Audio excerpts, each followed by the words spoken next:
Hello and good morning. Happy Friday, TJF. We've made it through the first partial week of May. It felt like a full week because, well, let's be honest, May started on the 1st. Something I haven't actually mentioned on stream, whether it be through Twitch or YouTube, and I didn't realize this, but I did. It was one of those things where you're like, I'm just gonna acknowledge but not acknowledge this. Pluto went into retrograde on Monday, on the 1st. I knew it, and I didn't say anything, and I'm not sure why. I think it was one of those avoidance things that I was trying to do. Whether or not you believe Pluto is a planet, however you scientifically categorize it, it's going to impact you. It's kind of like Chiron, the astrological, or the the constellation Chiron. It's not a planet, but it still impacts you. So know that the Pluto is connected into your shadow side, and I think that might be why we're really struggling right now, is some of the shadow stuff. Okay, not fun, never exciting, one of those things, right? But we can and will overcome it. And I think that's why this week we were able to do a lot of extra stuff.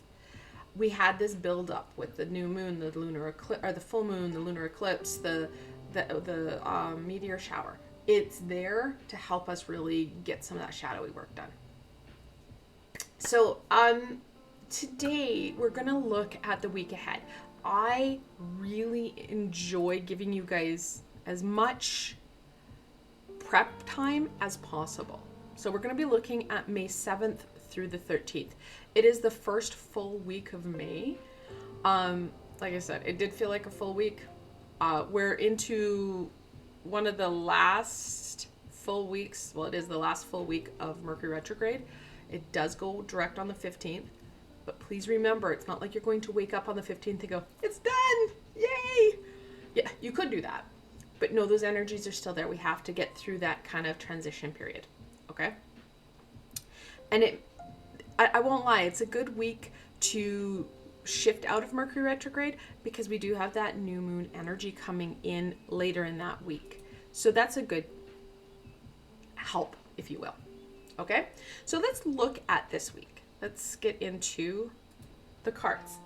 Now, I have a deck that I walk by it and I'm like, this is the deck. So this week, it's upside down. This week we're going to be using the Tarot of the Divine. I absolutely love the imagery. I love the fact that it has to do with folklore from around the world. Legends, folklore. It's a fantastic deck. I don't think it's that old. I don't know the year it was printed, but it is fantastic. This is what the box looks like. I love it. It's got the linen feel, and I'm a big texture girl. So I love this deck. So that's the deck we're going to be using for the reading. And then I'm going to take my tablecloth with me here. I have the Beyond Lumeria Oracle, adding in some gentle energy work that I think we need to help shift out of some of this week. The energies push and pull, if you will. So let's get into this. What can my friends expect from the week of May 7th through to the 14th? Now, next week itself does not have a lot happening. Okay? Like, it's not like we're going to be like shimmying. Well, actually, I guess it's the 13th, not the 14th. Oh, let me check here. Hold on a second. The 14th is a Sunday, so it's the 7th through the 13th. The 14th, though, is Mother's Day. So we have that ability to tap into the Divine Mother. Yes, you can celebrate your mom if that feels good. Not everybody has great relationships with their birth family. You can celebrate the Divine Mother, that goddess energy. And it's kind of fun. We're having like a double header because next week we're kind of tiptoeing into Mother's Day, and then the week after, or actually the same week on the 19th, we have the full moon, or the new moon. So we have lots of lunar energy, lots of divine goddess. And we are going to need that. We're going to need her energy. The Two of Cups. I love this card. Transcends so much. So, Two of Cups talks about balance, relationships. This is known as the lesser lovers, guys. Such a great card. It is in reversal. We are fighting it. Kind of fighting our natural instincts right here. And our natural instincts are very individual, guys. And this card, this is why I love, love, love this card. Now, some of my friends who've been around with me for a while know I tell you guys to don't read the book that comes in the box, because let your intuition roll. So, not about intuition, but who the heck is it? Like, let's be honest. I don't know all the folklores of the world around me. This is, I'm going to say this wrong. Enkidu and Gilgamesh. Sumerian mythology.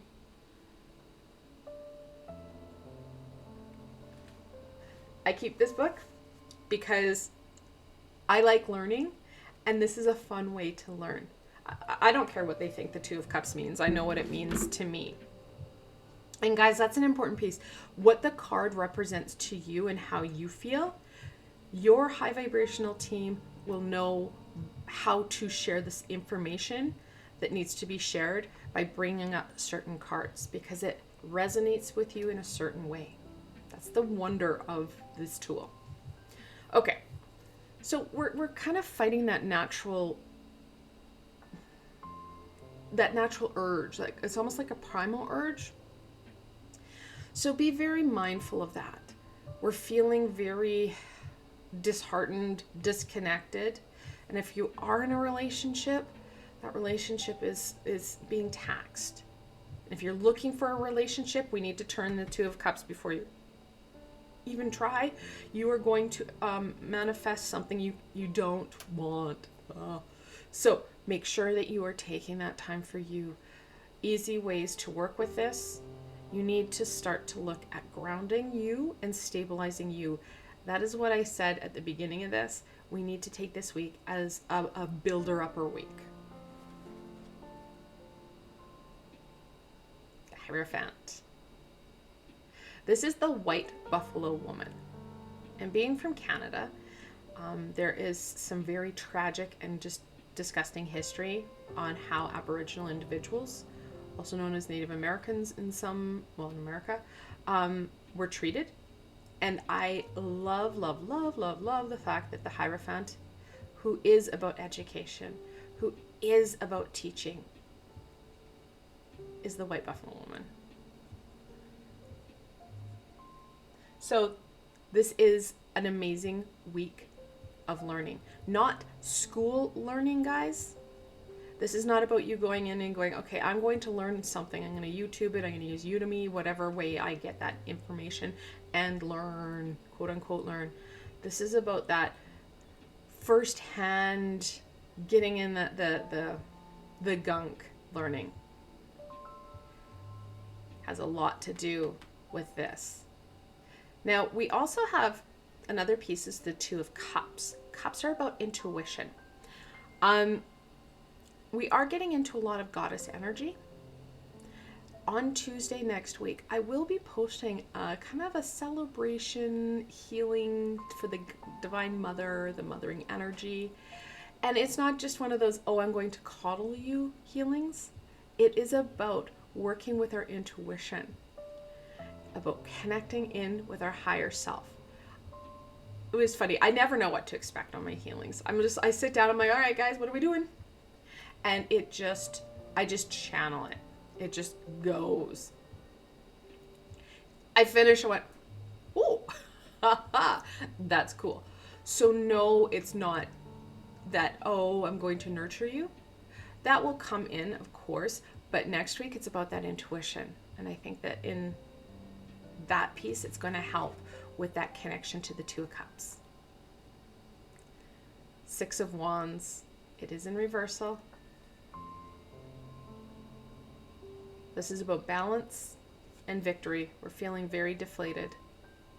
It's going to be important that we do keep persevering, using our creativity, guys, to its utmost. We have the wands, which is that fulfillment, that passion-based creativity.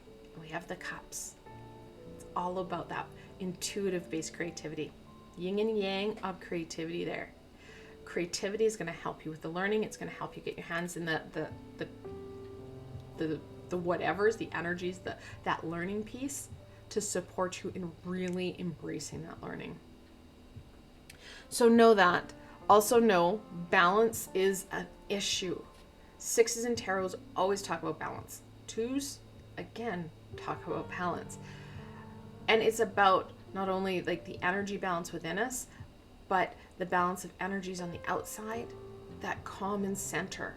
We're missing it.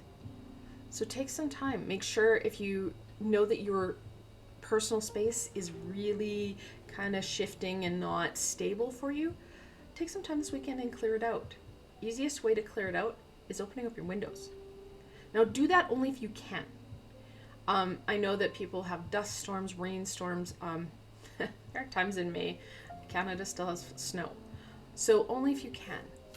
If not, if you're able to, you could sage your house.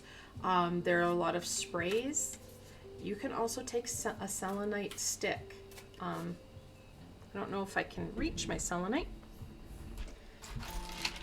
I will do my best. Nope, that's not selenite.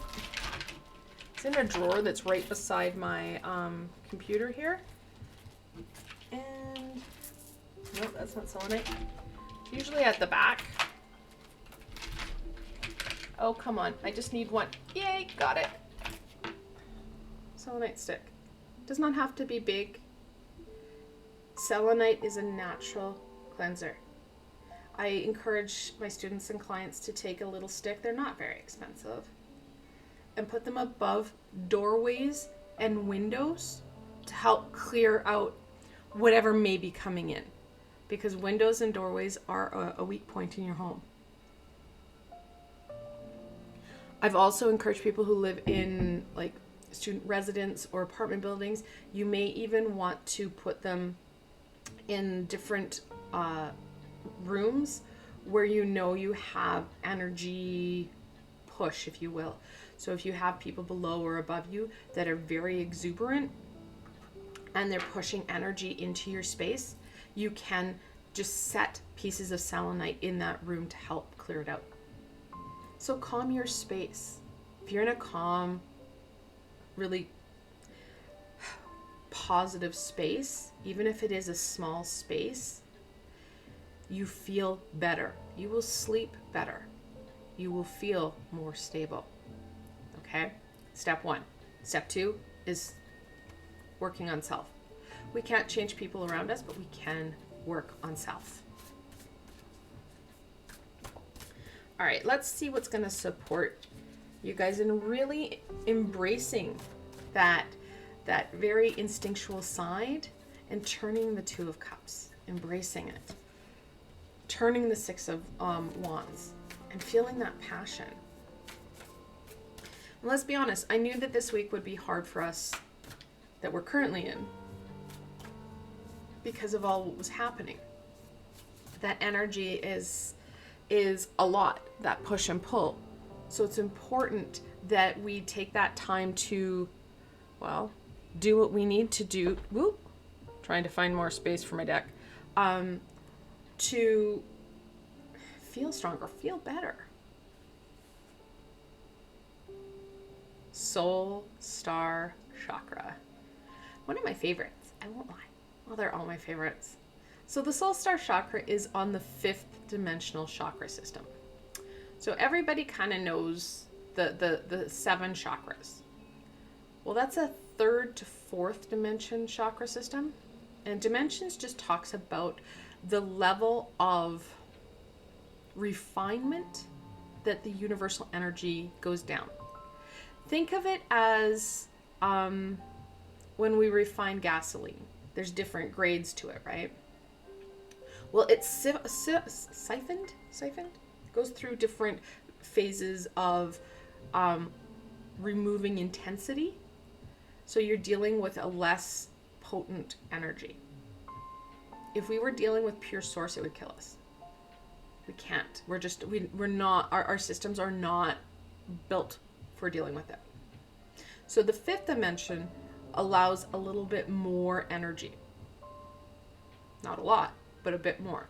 You're also adding in 5 more chakras, including the soul star chakra.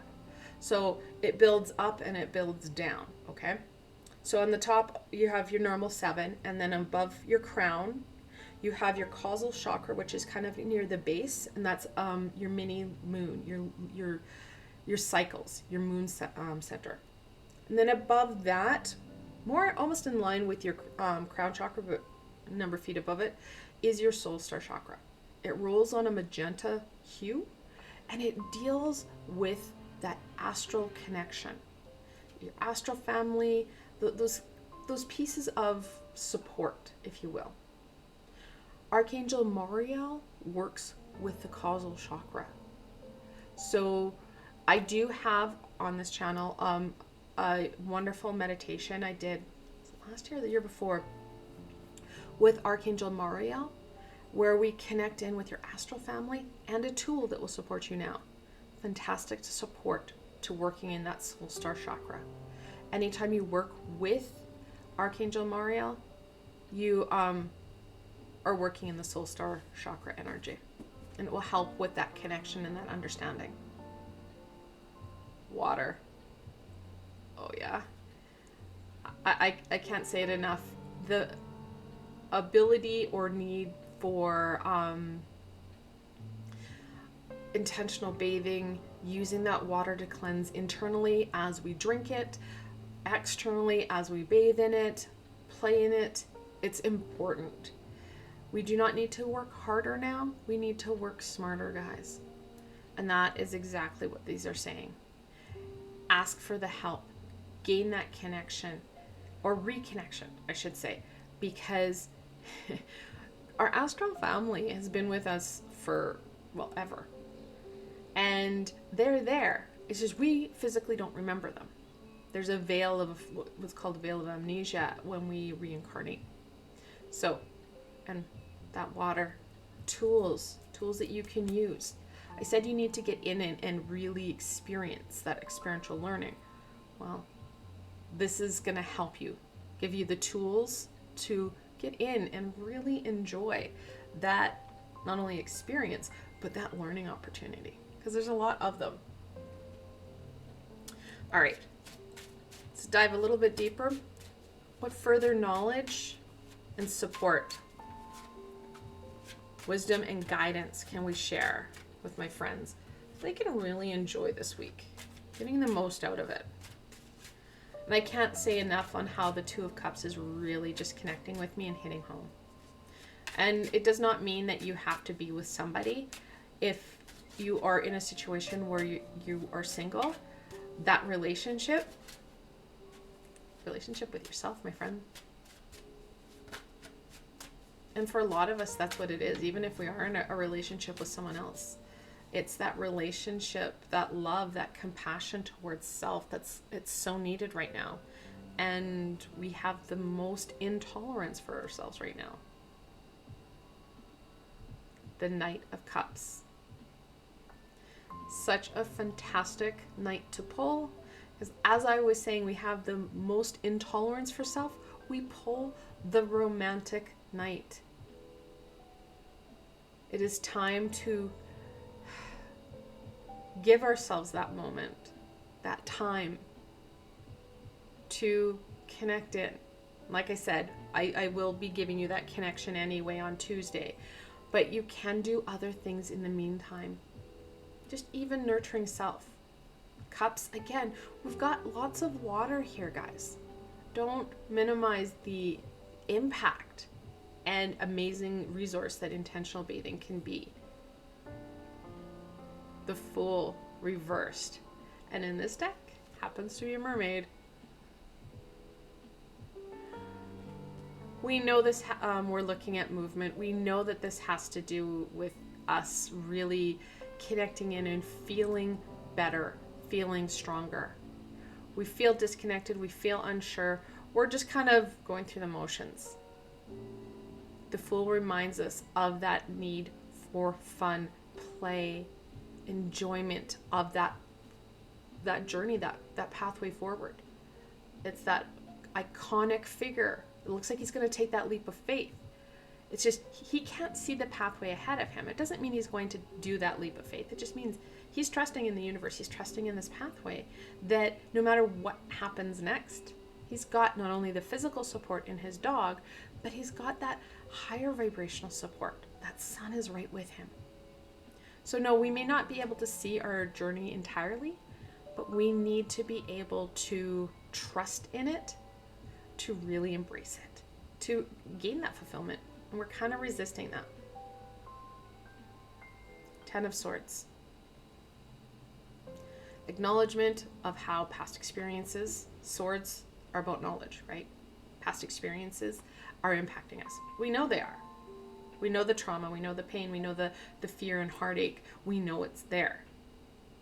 It's time this week to start to release some of this, using our tools to support us in combating some of this, because this heaviness, challenge of moving is what's bringing us to our knees, and we're feeling so disconnected, so overwhelmed. Taking that deep breath, releasing that pain. I do have a meditation with Archangel Metatron where that's exactly what we were doing, is releasing the pain. That one came in, I believe, in 2020. I've been doing this for years now, which is crazy to me, but years. And my friends who are coming in and are new to my channel, welcome. I do have lots of tools and supports. They're all guided and they are there for you guys to use. So that is my weekly reading. I want to thank you guys so much for joining me today. I hope that this helped you to understand what energies and opportunities and suggestions that next week is offering you, what we should be looking at and how we can go forward. If you did like this session, please remember to give it a thumbs up, as it does help people find me on the sea of YouTube. More importantly for you, please don't forget to subscribe and hit that bell, as there's so much coming forward. Also, if you're looking for an added layer of support, I do have a Ko-fi and Patreon page. I've provided links below, so you can go check them out for yourselves. Again, I want to thank you so very much for joining me today, and I hope that you are able to turn over those cards and get yourself moving and enjoy next week. Until tomorrow, my friends.